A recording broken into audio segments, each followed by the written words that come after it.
far as injuries are concerned, everybody should be good. Davante will be the only one with the game status questionable, but would be very surprised if he wasn't ready to roll, and that's what his mindset and mentality's been all week. And excited about, great challenge, but want to be able to finish up, our week of work with a good day today. Will Davante practice today? He will, yeah. In full? I think it'll be listed as limited, but for all intents and purposes, I don't know what the hell limited means with the few amount of reps, but he's going to take the reps that matter. So he'll be a full participant. In our mind, limited maybe in regards to the actual participation Friday injury report there. What ultimately went into the decision to activate? I assume Tutu will be activated. He will. The game.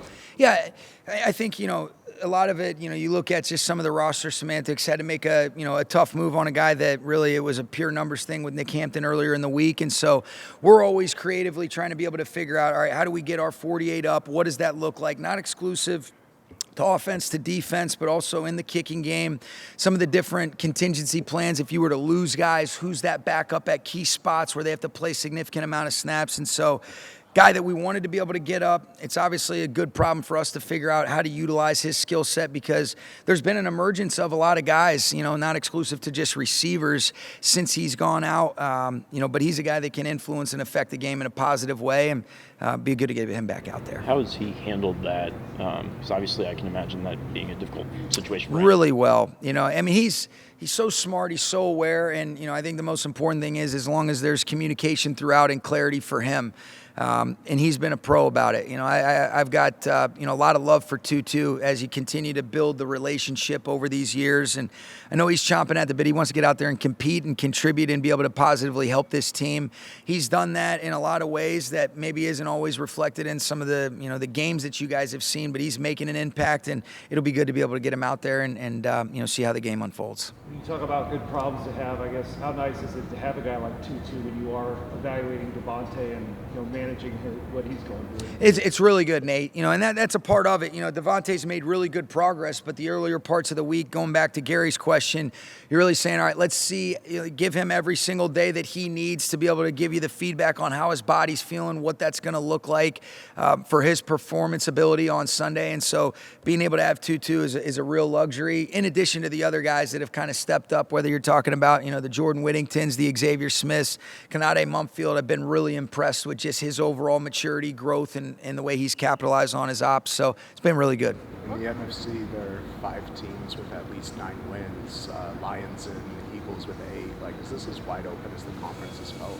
Well, I think there's a lot of really good teams in this conference, so I think that's safe to say in terms of there's a lot of good, high caliber teams.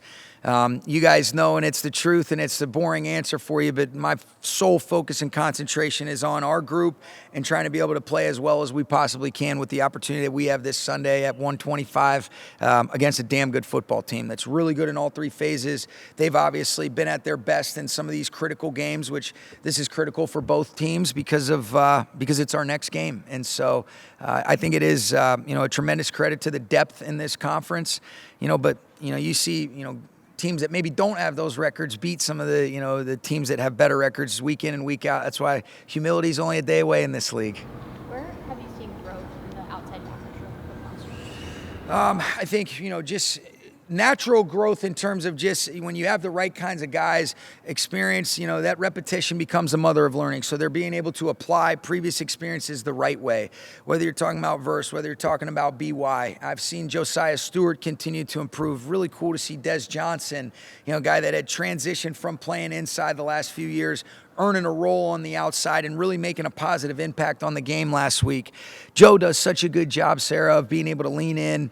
I think they're also having an understanding of, we talk about 11 as one all the time, but all right, where are those play opportunities on any given snap? This might be an opportunity to set somebody else up in a rush pattern or, all right, in a defensive structure. Can you be a little bit more aggressive because somebody can kind of clean it up on the second or third levels? And I'm just seeing guys understand, how do I play my role to the best of my ability, but also understand, the concepts and the different things that I can anticipate, not necessarily guess, but anticipate to be able to make, my impact for our group as a collective. And that's what I've seen those guys do a great job of.